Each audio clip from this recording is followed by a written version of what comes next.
السلام عليكم متابعين قناة فصالات فيكة، أهلا وسهلا بكم وبكل متابعة دخلت قناتنا ونورتها. ومثل ما عودتكم جبت لكم فصالات ما مطروقة، حديثة وجديدة بنفس الوقت. ما عليكم حبايب قلبي إلا تتابعون الفيديو للأخير وتعطون حق الفيديو بلايكاتكم الحلوة وبتعليقاتكم اللي تشجعني خاطر نستمر بعد وياكم بنشر ما كل هو جديد بالقناة. ودا شوفون اليوم الفيديوهات والصور تجنن.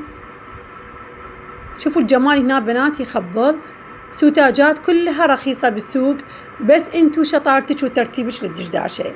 راحة تركيك بأمان الله وحفظه. تكملين الفيديو الأخير. واليوم طبعا أكبر تشكيلة مال خياطة جبتها لك، إن شاء الله اليوم يعجبك فصالاته وتشكيلاته. تحياتي لك حبايب قلب، بس مو تنسين اللايك والمشاركة للفيديو ويا أحبابك والأقارب. تحياتي لكم.